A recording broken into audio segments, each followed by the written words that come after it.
When I was 25 and a half, I started a podcast. The goal? To review some of the newest and the latest movies, along with some other stuff. With the help of my guests, I was able to do this, but there were dark forces tampering with my podcast, and with me. They called it an improvised podcast for some reason. I eventually found help in the form of myself. Yes, the me from a universe where the movies I reviewed got delayed. Apparently, my podcast made it to his universe. I know now that it is my duty, for the good of that universe, nay, the multiverse, to keep recapping and reviewing these movies, to hold listeners over until they could eventually see the movies as they were made in their world. For some reason, they come out differently in my world, but it's kind of entertaining that way. My name is Steven Schinder, and this is Delayed Replay.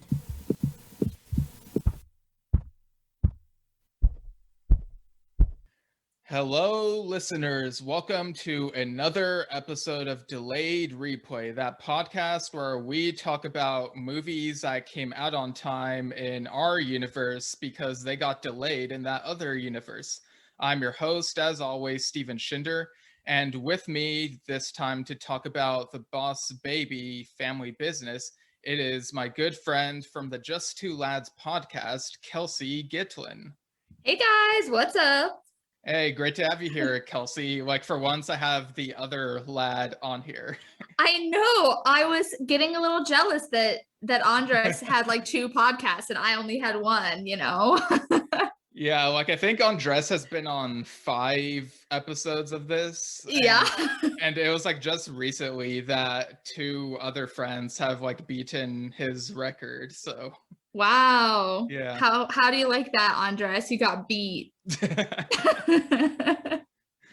Yeah. So, Boss Baby. Yeah, so Boss Baby is a movie, obviously. Yeah, because the first one came out in 2018, and I remember around that time you mentioned like it was a movie you really enjoyed. So like, kind of guide us through like what you enjoyed about that first one. So I love babies, and something about the way that the animators did the baby animation for this movie just like drew me in a way that I almost can't explain. I think there's something about how little his feet are compared to how big his head is that just like makes me want to hold him. But I also just love the fact that the baby had Alec Baldwin's voice. Like, what Right. a weird combination that just worked so well. But yeah, I remember we got in some pretty heated debates over Boss Baby versus like Emoji Movie. So Yeah, because Andres loves the Emoji Movie for some reason. Yeah. But yeah, that was my initial attraction to the Boss Baby movie franchise. It's also just a heartwarming movie when he like crawls into is it the ball pit or like the dog play area towards the end of the movie, and Tim has to save him or something. It's been a while since I've watched the first one, but it's very heartwarming. Yeah, I remember watching it, I think a couple months after like I heard you guys talk about it.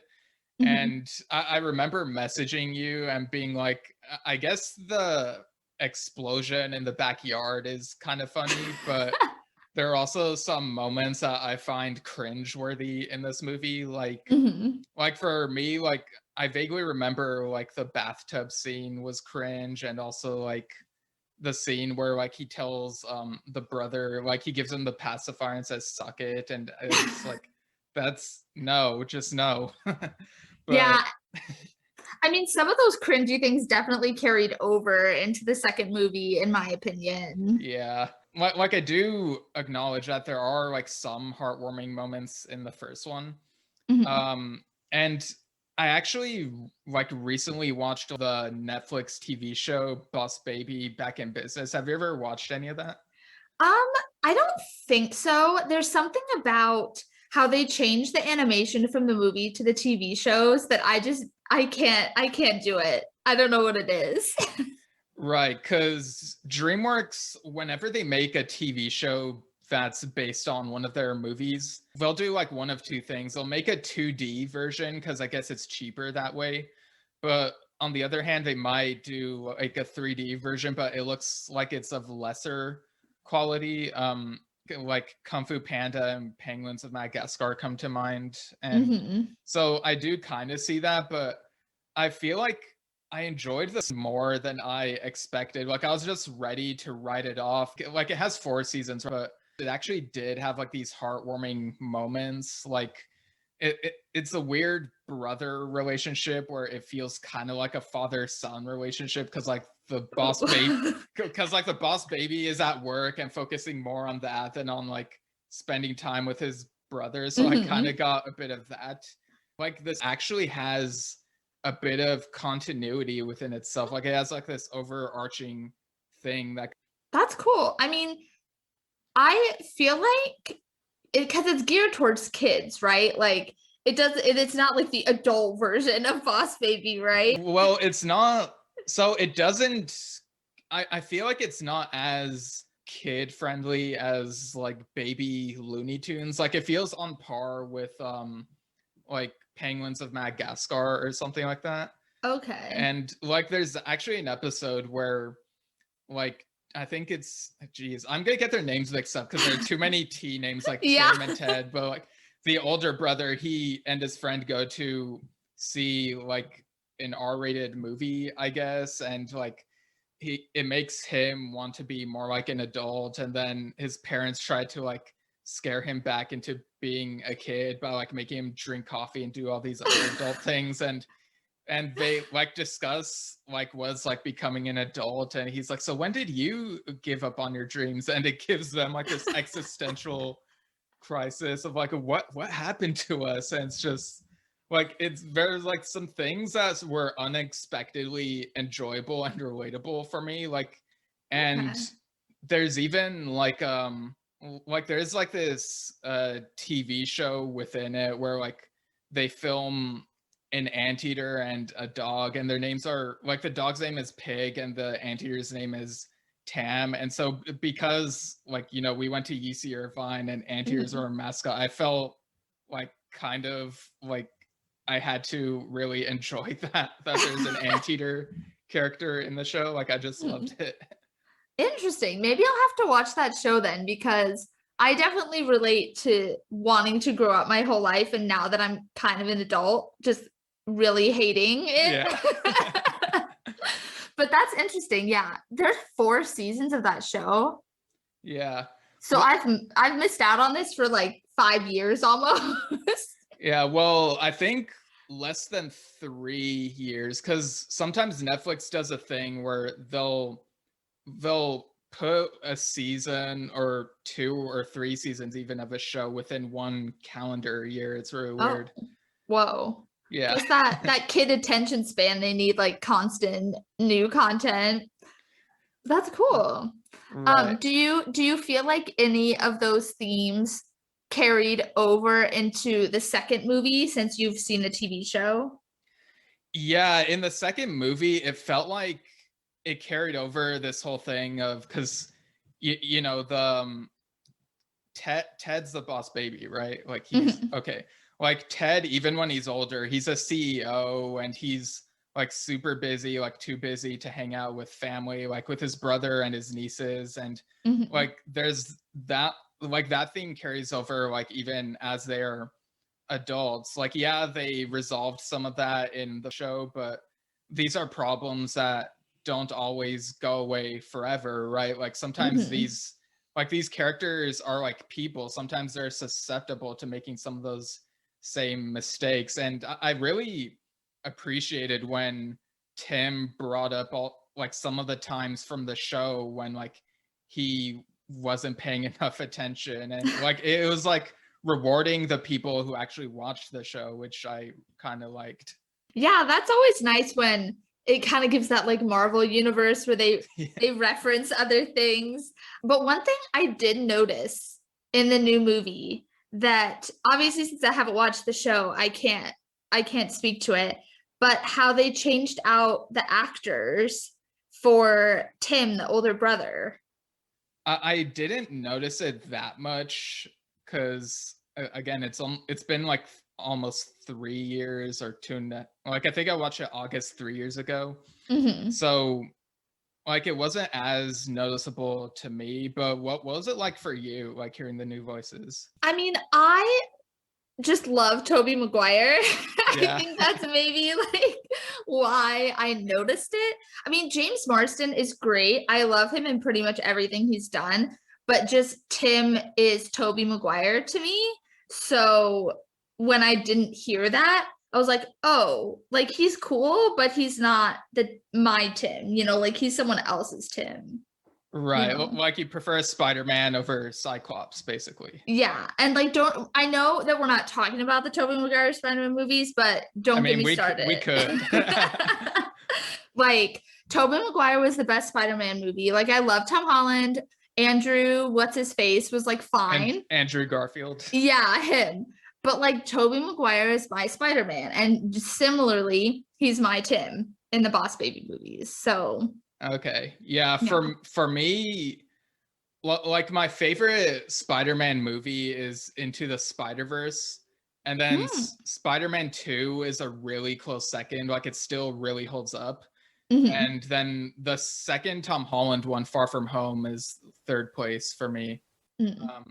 So I think like I'm one of those people who thinks that Tobey was the best Peter Parker. Andrew may have been the best Spider-Man, and Tom Holland is like the best of both worlds.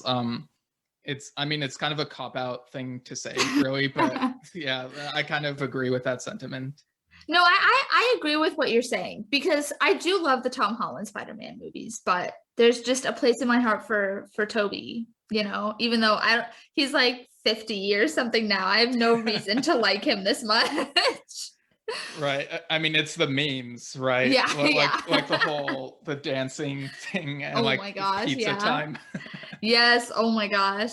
It's probably just because it was right in that point in our childhood where we were getting totally indoctrinated into media, but maybe that's what Boss Baby is for kids nowadays. This is indoctrinating them into the movie scene. But yeah, I thought that otherwise the casting was pretty spot on, in my opinion. I really liked Amy Sedaris as what's her name, Tina, the little Boss Baby. I think she brings such a fun energy to every character, and especially this one because she's so zany. It's pretty great. Yeah, I'm used to hearing her voice, Princess Carolyn for BoJack Horseman, and it's like that's just perfect casting because you have that same type of character who's like all about work, and yeah, like basically BoJack Horseman felt like it was her 6th season audition tape or however long that show was. But yeah. Yeah, I think for the most part, like voice actors just amaze me. Shout out to our friends who are voice actors, because you almost like you see them next to the character, doing their thing, but also you don't, like they meld into one person, which is really cool as well. Yeah, like people don't, I feel like maybe it's shifted over the last several years, but I feel like voice actors are like the unsung heroes and deserve just as much attention as the actors who are in front of the camera for like live action stuff. Mm-hmm. Have you seen, speaking of them getting more attention, have you seen like the masterclass with, who is it? It's a lady who's done like a bunch of cartoons. Have you seen the ads for that on like YouTube? They're doing voice acting masterclasses now. Oh, no, I haven't seen those. Oh, I wish I could remember her name. I feel like maybe she did Tommy Pickles from Rugrats. Another baby related thing. Yeah. Maybe I just love baby TV shows. But yeah, I think it's cool that they're letting voice actors, or not letting them, but finally like giving them a platform to talk about their art form, because voice acting is hard. Yeah. And like your mention of Rugrats actually reminded me that there were a few other cartoons like around that era, sort of, where it involved like kind of similar babies like in these movies. Like, I remember, did you ever watch Codename Kids Next Door? Yes. Yeah, there's the episode where there's this guy named Mr. B who's like a villain, and I think he was supposed to be an adult, but he looks like a baby. And like he wears a diaper, but also like a business suit like on his torso, and has a cigar for some reason. And yes, yeah. I remember this. It's coming back. Yeah, and there's also like a similar type of archetype in Jimmy Neutron. Like he has like a baby cousin who's like a genius and has like a similar type of businessy voice, I think. Yes. And I also like recently I've been rewatching Invader Zim, and there's like an episode where there are these aliens that look like babies, but they get trapped on Earth for 7 years, and they have to like disguise themselves as babies, and like nobody notices how they haven't grown. And so it's really weird how like you can tell these different types of babies or baby look-alike type of stories in animation. So what you're telling me is that Boss Baby is not an original idea, and my affinity for it maybe is a little bit misplaced. Is that what I'm hearing from you, Steven? I mean, to be fair, is DreamWorks generally completely original, or like is any movie company completely original? That's true. There have been a lot of ideas done already, so I guess we'll give DreamWorks a pass. So I want to know what your thoughts are, because one of the scenes that really stuck out to me in this movie is the birthday party scene for Tina, where they have the cake and the Hawaiian punch and, you know, what ensues in that scene. So I was just wondering if you had any thoughts about the birthday party scene.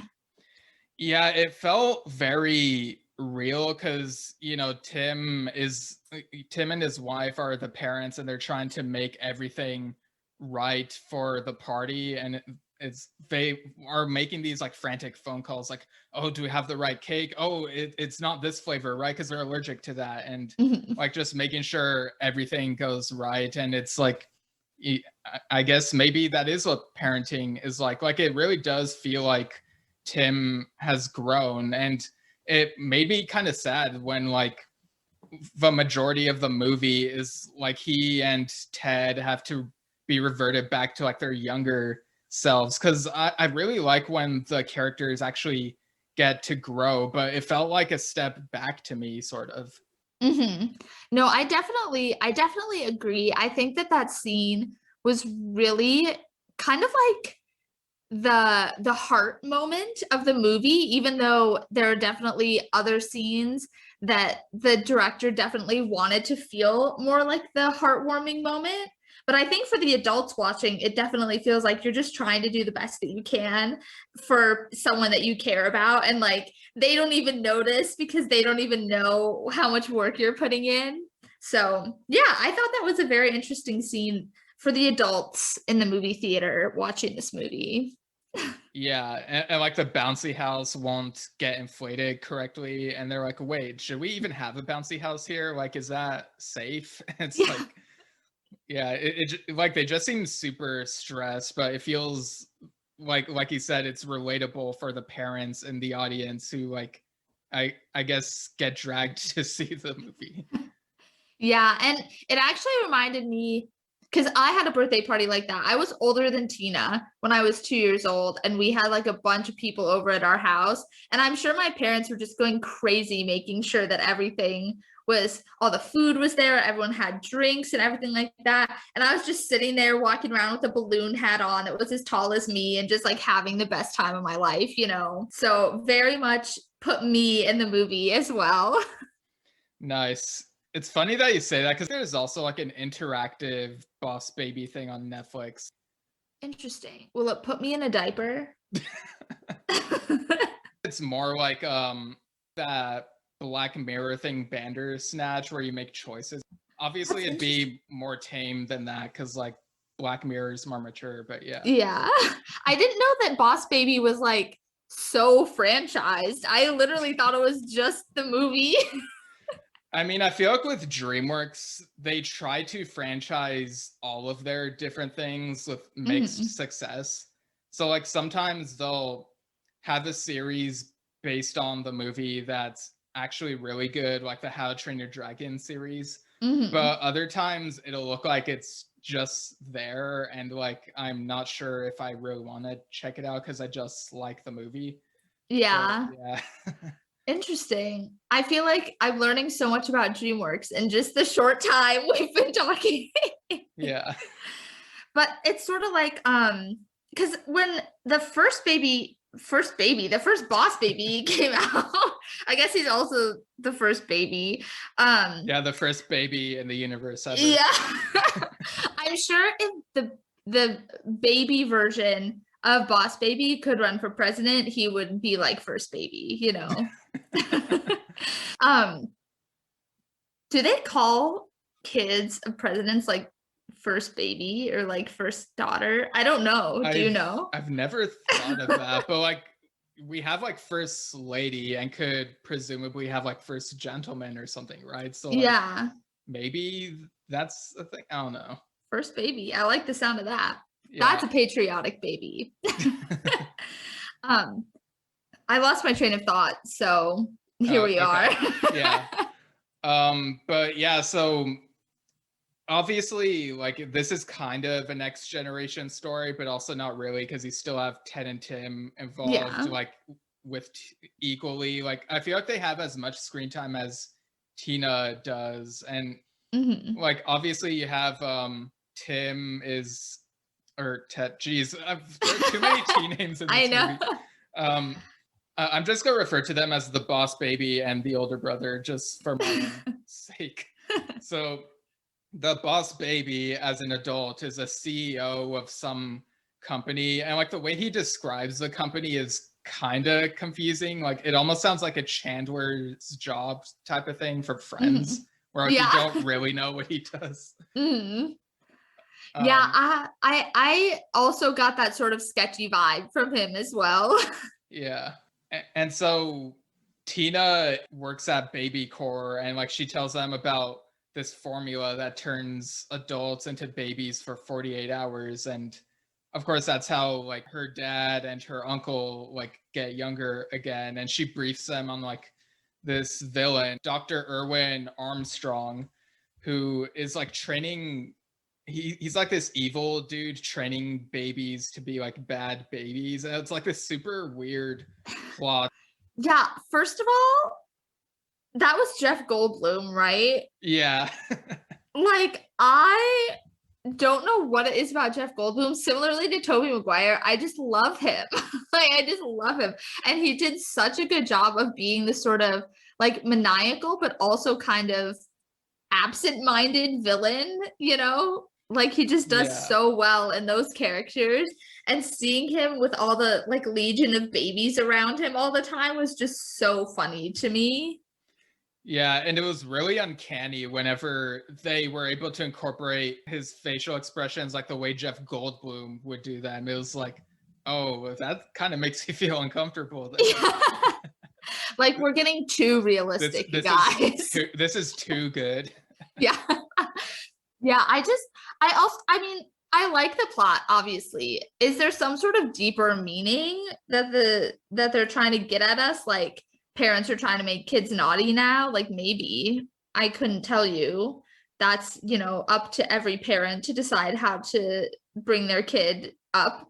But I just think that there's something about the next generation story when we've only gotten one movie with the characters that clearly everyone loves since this is franchised to the high heavens. Like to me, it's just like I wanted another boss baby, you know, instead of a boss baby junior. Oh, like not a next generation type of thing. Yeah, I feel like that's for like the fourth or fifth sequel because I'm sure we'll get there at some point. You know, like how many boss babies can there be, you know?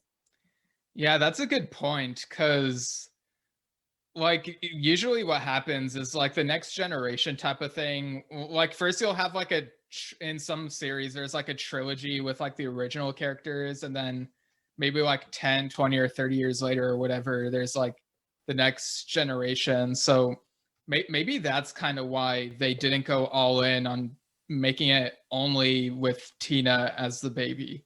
Like maybe they're doing it like step by step, trying to ease us into it by showing, okay, these are the characters that you love, but they're also like working with this new character we're trying to sell you on, type of thing. It also makes me wonder, because Tina uses a lot of phrases that Gen Zers use, like boomer and like things like that, which makes me think, like, how long ago was the first movie supposed to be set if they're grown up now? Like, was the first movie supposed to be like in the 80s if they're in their 30s? Like, where was this first movie set based off of the timeline of this new movie? I remember the first movie took place in the 70s. Like, I don't remember where in the movie it says it, but it's sort of like if you look really closely type of thing, I think. Okay, so I just missed that completely in the first movie. I mean, it's kind of like The Incredibles, right? Where like it looks like it's supposed to be the 60s, but people don't really think about it that much. That's true, huh? Maybe I was just too enthralled by the cute little baby that I didn't even look at anything. I mean, the sailor suits are very 70s. I will say that. Very 70s. But yeah, I just thought it was interesting, the huge time jump. Like, I was kind of expecting the next movie to be maybe like when the boss baby was Tim's age in the first movie, and then Tim being like almost a teenager or something. Yeah. But that would have actually been really interesting. Huh. Like, that's an actually interesting idea. I kind of wish they'd gone with that and like saved the next generation thing for later. Yeah.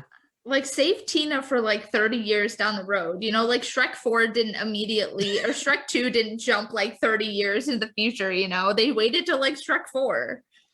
Yeah, well, with the Shrek movies, they're decently paced. Like, the second one takes place shortly after the first one, because it's their honeymoon, and then the third one it feels like it's maybe months or a year later, maybe, and then in the fourth one you see like their kids are like little kids now. So yeah, they're like decently paced, and I'm in the minority of like thinking that all of the Shrek movies are good to different extents. Like, lots of people love to hate on the third and fourth ones for some reason.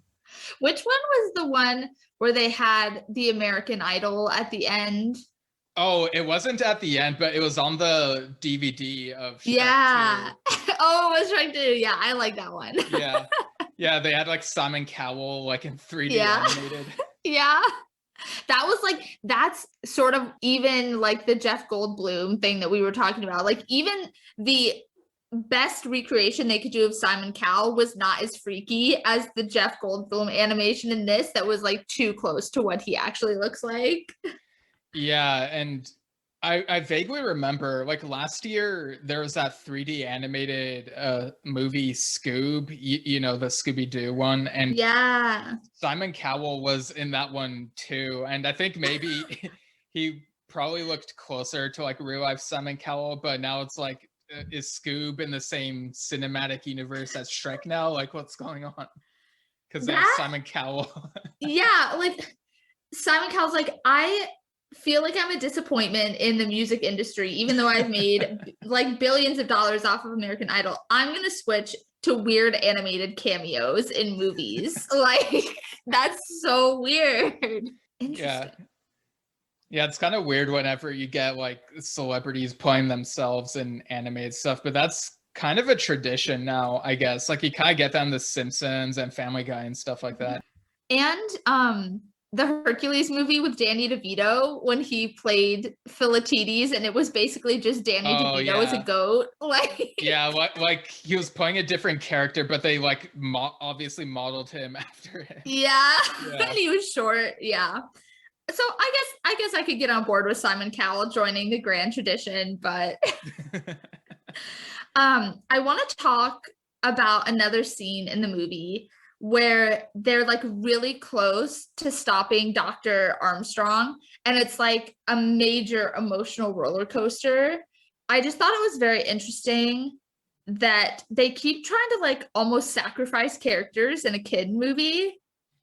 Remember how like in the first movie, was it Tim or Ted that was like, I'll sacrifice myself. And then this time it was Tim like trying to sacrifice himself to save all the babies from this evil guy. I was like, this is crazy. Kids should be watching this. Yeah. But I mean, to be fair, we've had movies like The Lion King that have gotten really intense. That's true. That was rated G, I'm pretty sure. What the heck? Movie ratings have really changed in our lifetime.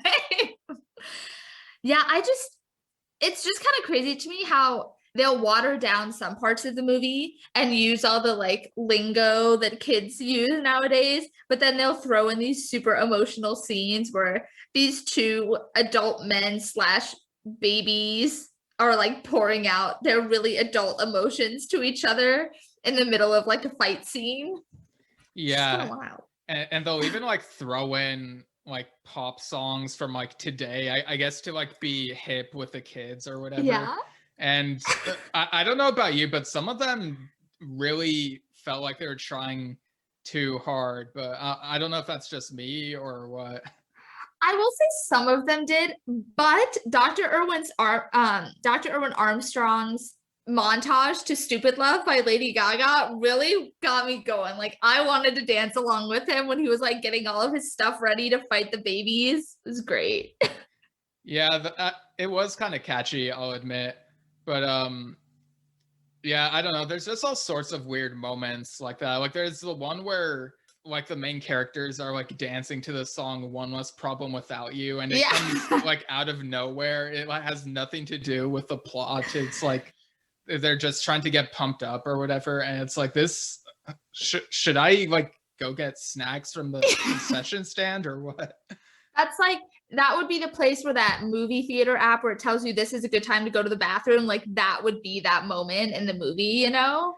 Have you ever used one of those apps? I never have. No, before. But I forgot about that. Yeah, I don't know if they even still have that anymore, but I thought that was the coolest thing when I was little, but I didn't have a smartphone to use it. Yeah, I mean it's kind of like that website aftercredits.com, I think it is, where it tells you if there's something after the credits, so you know whether or not to stay, and it'll say whether it's worth watching or if it's just whatever. So things like that are kind of helpful. That's very true. That's very true. I have always wondered what your thoughts were about the diaper monsters in this movie.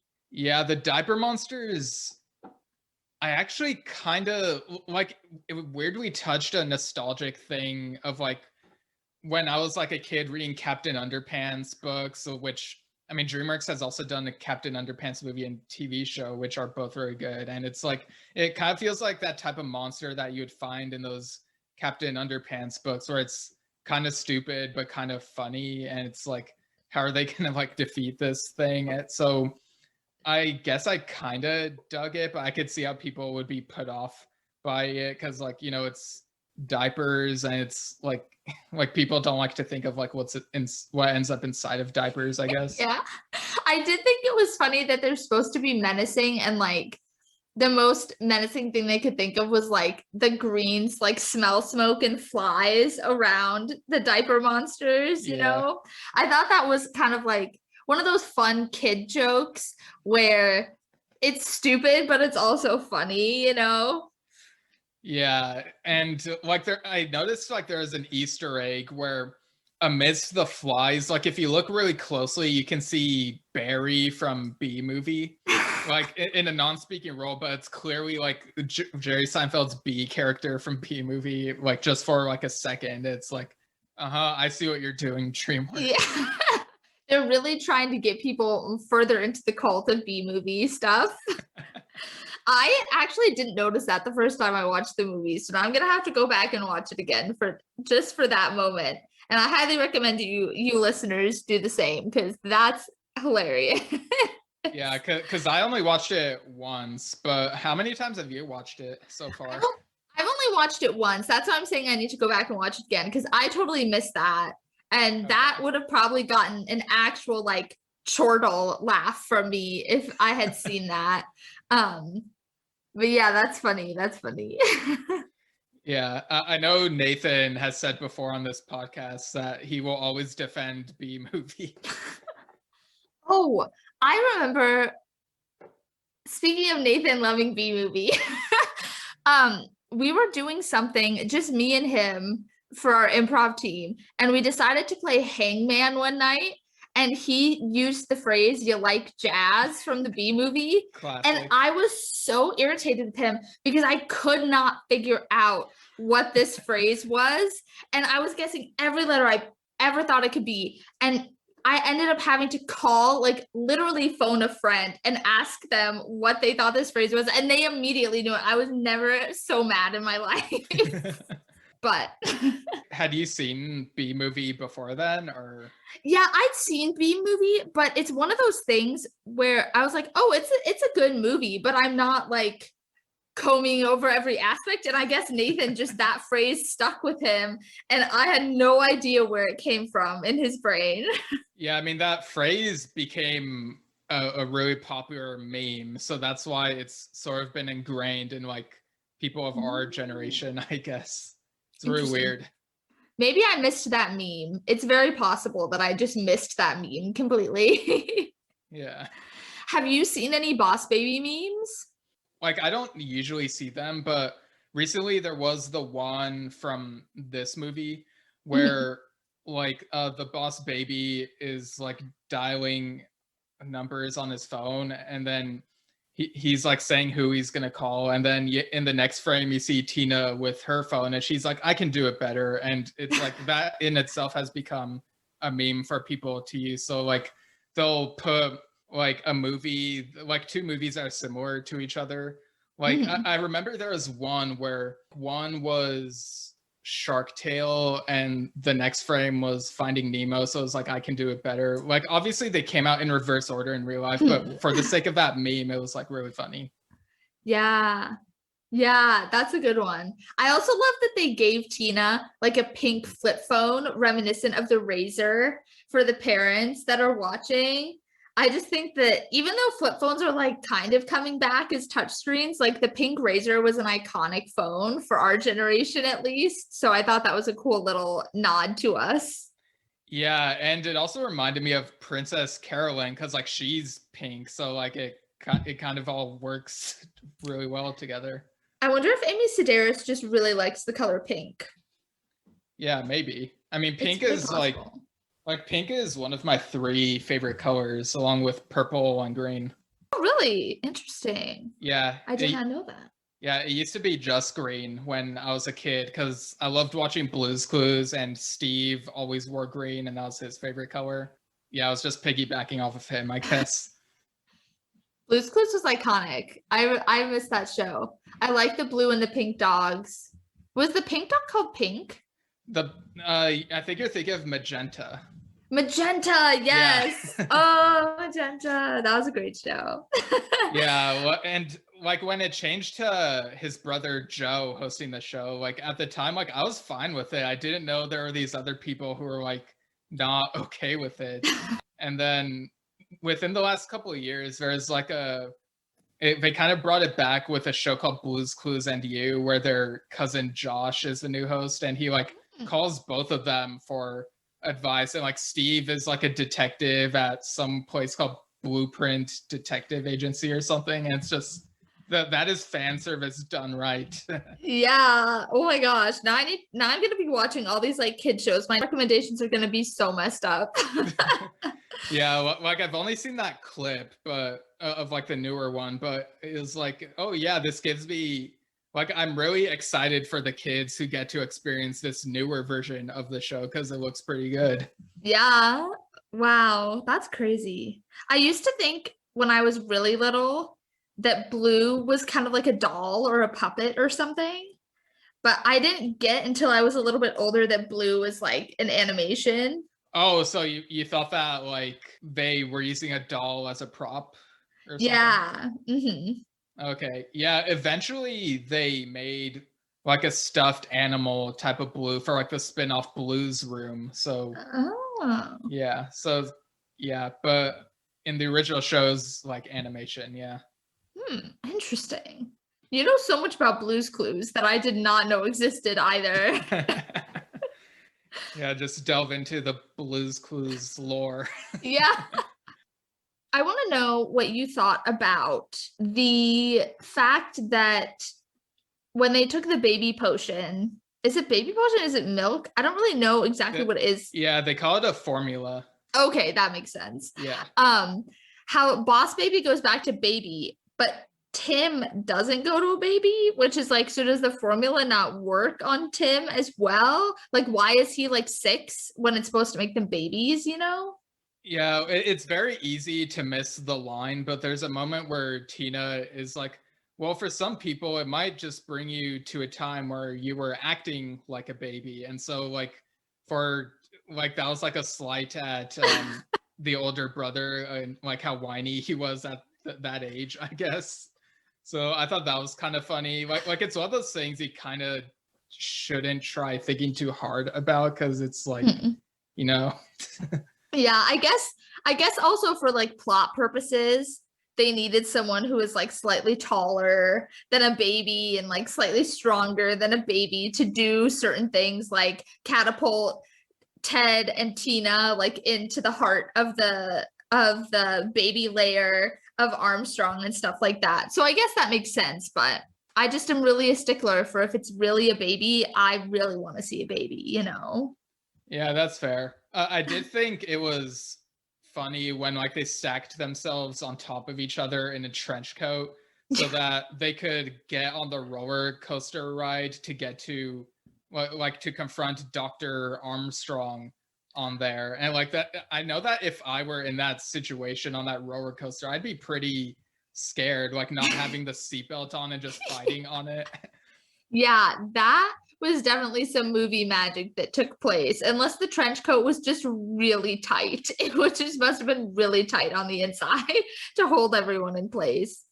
But I do like that Armstrong is the villain, but he's also kind of like quirky, just like Jeff Goldblum is, you know, in real life, which kind of makes, and like that moment where you almost feel bad for him because he felt like he had really bad parents and like he was just acting out to get attention from them. And so he wanted to make other babies like make their parents pay attention. So you like almost feel bad for him, but then he's still evil, you know, and you don't want him to win because I don't want my baby to be throwing their diapers in my face, you know, like, oh my gosh, what a horrible time. Yeah, because we get that flashback of when he was a baby and like he was acting naughty and like his parents were like, no, bad baby, and like comparing him against the other nicer babies at the daycare. And it's like he has like this personal vendetta he's been harboring for decades. And he's like, he wants everyone to be a bad baby so that he doesn't feel as much like a failure. Like if everyone's a failure, then no one is type of thing. Which as an adult, I get that. I understand that sentiment because, you know, sometimes you can't bring yourself up. So you just have to hope that the rest of the world just somehow like lowers down to your level, you know? Just there's a lot of twists and turns in this movie that I didn't expect there to be, which I guess makes it fun as an adult because I don't have like a little child in my life at all that I would take to see this movie.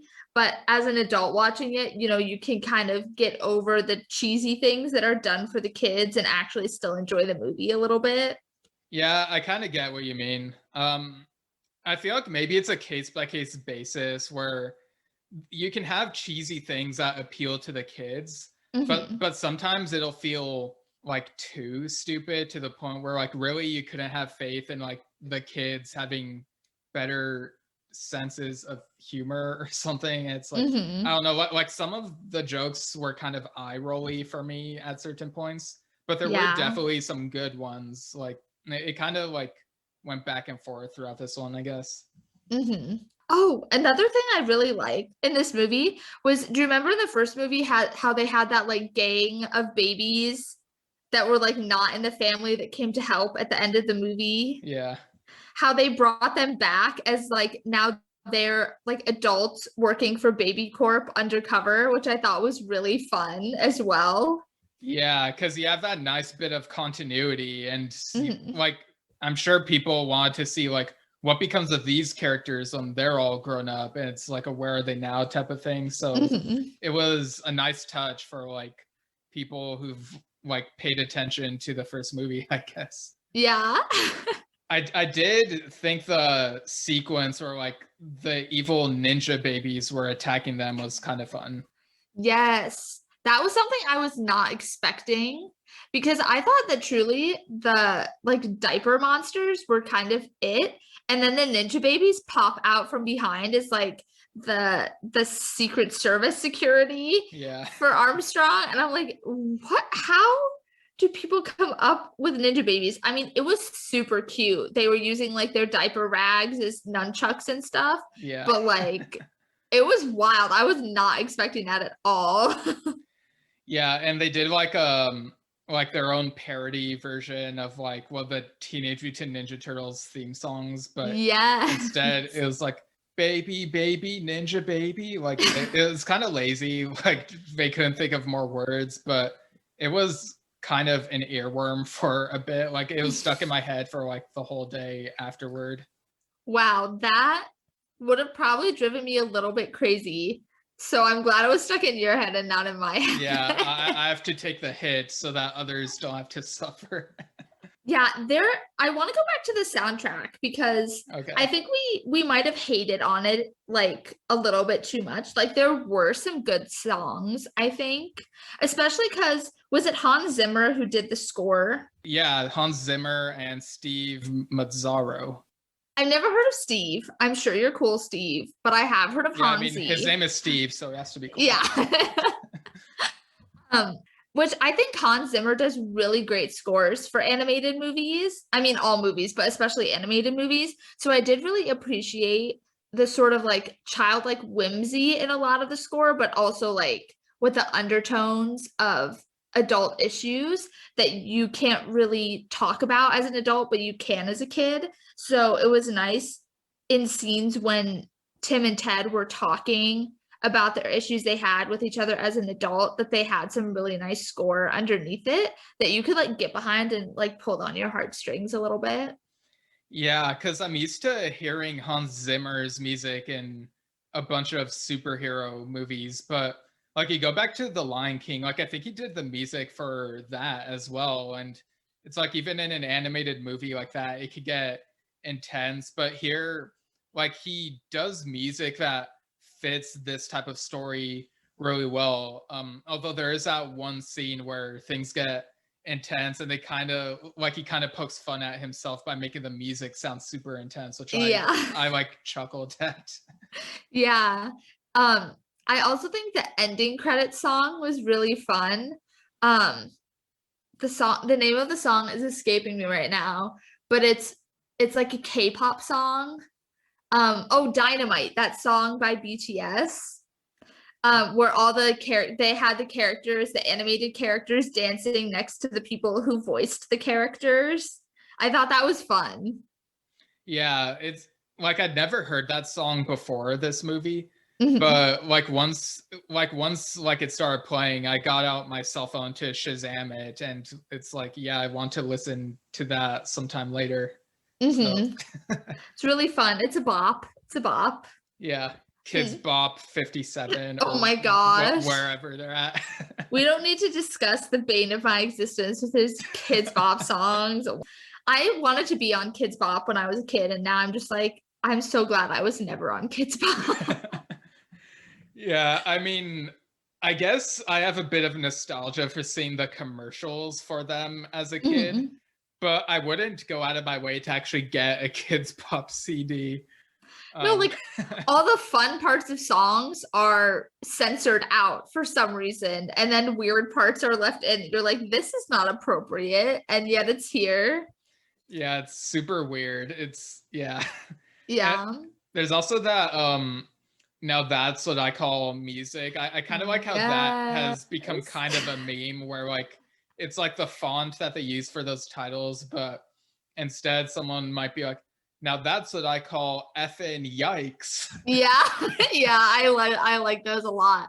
Um I don't know if you know the YouTuber Chris Klemens. I Do you know don't. him? He's kind of like a comedy, like interview strangers on the street type guy, but he has a Spotify playlist where his thing is like, now that's what I can't remember what it's called, but it's the same sort of idea that's funny. Oh, that's hilarious. Yeah.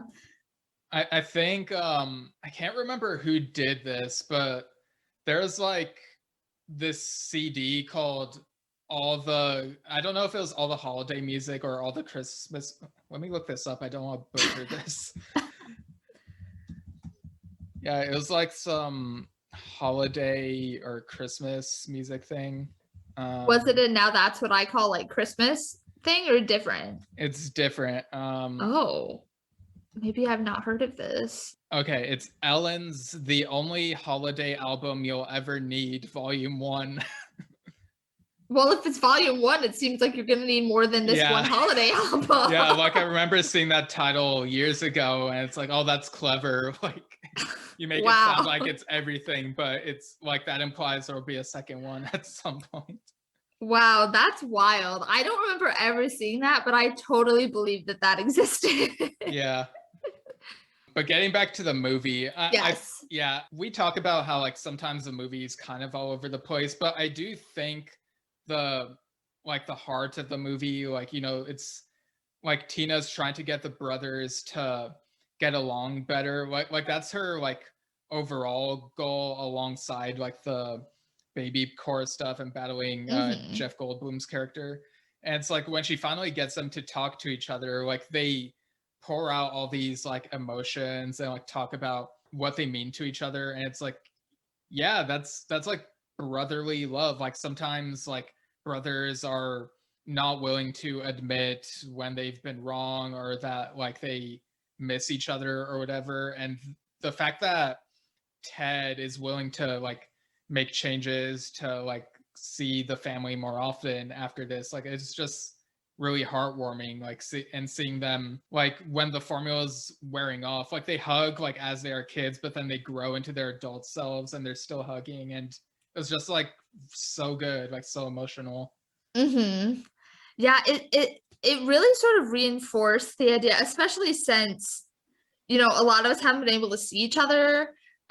Especially I'm in a different state than most of my friends right now, so like I really haven't been able to see anyone, but having the space to like actually talk to people about how you feel about them and it not be weird, because I feel like adults get really weird talking about their feelings for each other. I don't know why, but even like friends, I feel like it gets weird, but maybe that's just me. No, yeah, there are definitely sometimes where it's like, should I tell this person how much I appreciate them? Would that be weird at this moment? Or so it's definitely relatable. Yeah, I always lean towards it's gonna be weird, and I don't do it. But yeah, that's again one of those things where it teaches kids to like talk even as adults about their feelings, and that it's okay to have emotions, but also for the adults we're like, man, I should really text that guy that I have been meaning to text for like forever to say hey. Yeah, for like 5 years or whatever. Yeah. I also this isn't as heartwarming, it's more funny, but I also like at the end how they give you a fake bloopers reel as though the characters were real, like shooting the movie. I love that when they do that in animated movies. Yeah, I've been missing those because Pixar used to do those with like A Bug's Life and Toy Story 3, or not Toy Story 3, Toy Story 2. And yeah, I just love seeing that type of stuff in animated movies because it's like, oh, these animated characters are real actors. And this is them like messing up their lines or whatever. It's just so fun. Right? My favorite one, I think, was when Tina was in the high chair when she was revealing herself as a boss baby-ette, I guess, to her father and uncle, and she throws the pacifiers too hard and she flies backwards out of her high chair into the room behind her, and you just hear like crashing, and then she sticks her little hand out, she's like, I'm okay. I just love that one. I thought that was so funny. Yeah, I love the one where Tabitha, the other daughter, I think that's her name. She's like looking through the script and she's like, okay, Val's a really good scene we filmed, but you think you could write me into the final fight somehow? What? And they're saying, it might break the flow. And they're just like debating back and forth. Yeah. And it was just really funny. Yeah, I also liked how they had the baby actor for Ted and the adult actor for Ted. And like the adult actor, when he's offset coming on, he's like in really casual stuff. And then the baby actor, when he walks on set, he has like the Gucci sunglasses and like the Gucci slides. And of course, a diaper, because like, why not? But I just thought that was funny to see them so different in their quote unquote actual lives. Yeah. Like whenever I see these blooper reels, like I think to myself, what are these actors' personal lives like when they're not making these movies? Like, right? Do they even have lives outside of this? They just sit in their houses waiting for the next script to come in. Right. So what are your final thoughts and score out of 10 for the Boss Baby family business? I would say my final thoughts are it's a good movie, especially if you have younger kids. But even if you're an adult and you just want something that's not so intense, like a lot of the shows and movies that are marketed towards adults are, it's a fun, like, movie just to have for a chill night. And I would probably give it 7 out of 10 baby bottle pops. Like the moment you said that, it was like that Ratatouille thing of like, oh yeah, that was a thing. Baby bottle pop, baby bottle pop. Yeah. Yeah. Simple times. Okay. But yeah, I think this movie was like, I enjoyed it more than the first one. Like it wasn't as cringeworthy, and like even though we didn't see as much of the adult versions of the characters as I might have liked, I guess there is like that whole thing of maybe they're trying to ease people into it first. And again, we had like those heartwarming moments, which like at the end of the day are what really make it for me. So for me, I think this one is a 7.25 out of 10 diapers. So we're not at diaper monster level. That's like a 1-2 range. Right. Yeah, I think check out Boss Baby 2, Family Business. Ka-chow. Wait, that's the wrong movie. That's take out. Was that Cars? Yeah. Okay, I might leave that in. But yeah, I guess that'll do it. Thanks for joining me, Kelsey. Where can people find your stuff? I host a podcast with Andres, where if you listen to this podcast, you know him. We're at Just Two Lads Podcast on Instagram. If you're interested in me personally, which I don't know, maybe you are, you can follow my Instagram, which is just my name at Kelsey Gitlin. But yeah, that's pretty much it. Okay. And as for my plugs, you can follow me at Steven Schinder on Twitter and Instagram, Steven Schinder Storytelling on Facebook. You can find my fantasy horror comedy novel, Lemons Look Like Rain, which is on Amazon. More info at stevenschinder.com. And check out Star Trek Culture over on the Culture Slate YouTube channel. I've been on those. It's been on a break, but you can like check those out whenever. And if you want to email this podcast for whatever reason, you can email delayedreplaypodcast@gmail.com. Let us know what you think of, I don't know, baby media or something. Baby media. Yeah, it's like a whole genre unto itself. Love it. Yeah. And yeah, check out Kelsey and Andres on Just Two Lads and let them know who your favorite lad is, I guess. It's me, you guys. It's me. I'm your favorite. Yeah, my favorite is Marco. I'm just gonna admit that. He's very lovable. He's the lad behind the curtain. Yeah, well, like as someone who like edits like podcasts, it's like I relate to that. So yeah, Marco's a real trooper. He is. We love you, Marco. All right. And the next episode of Delayed Replay will be about either the 7th Paranormal Activity movie or the 10th Fast and Furious movie, whichever one gets recorded first. But yeah, there's been a lot of those movies. But without further delay, have a good day.